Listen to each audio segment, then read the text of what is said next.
అదైతుంది రేవంత్ రెడ్డికి అలాగే ఇంటికి వచ్చి ఢిల్లీకి పోయి నేను హామీ ఇస్తున్నా నేను ఇస్తా మీకు అని చెప్పాను.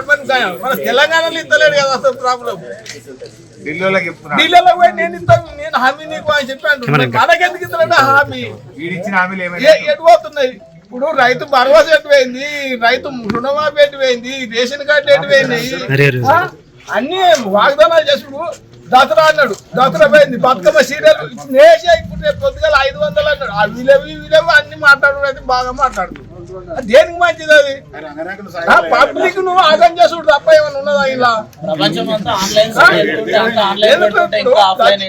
ప్రతి ఏ ఊళ్ళోపోయినా ఇదే దంద నడుస్తుంది. అది మన తెలంగాణలో ఎటు పోయినా నాకు రాలేదంటే నాకు లేదు. మరి నేను చేసినా అని చెప్పి పండుగలు చేశా.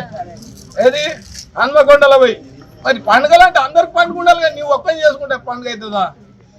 అవు బాబు, ఇప్పుడు ఆఫీసర్లు ఉన్నారు, ఆఫీసర్ వాళ్ళు ఏదంటే అదే అంటారు. మేమేం చేయాలి, బ్యాంకులో పోతే మేమేం చేయాలి, వాళ్ళు రాంది అని చెప్పి వాళ్ళు అంటారు. నేను ఇచ్చినా నేను అంటారు. మరి ఎడిపోతున్నాయి అంటే వీళ్ళు తిని లేదంటారా, లేకుంటే అది ఇయ్యక లేదంటారా? సిస్టమ్ అంతా ఆన్లైన్ సైడ్ నాకు ఒక 40,000 రూపాయలు మాఫీ వెళ్ళి నేను 2 లక్షలు మాఫీ చేసిన అని చెప్పి చెప్పబట్టే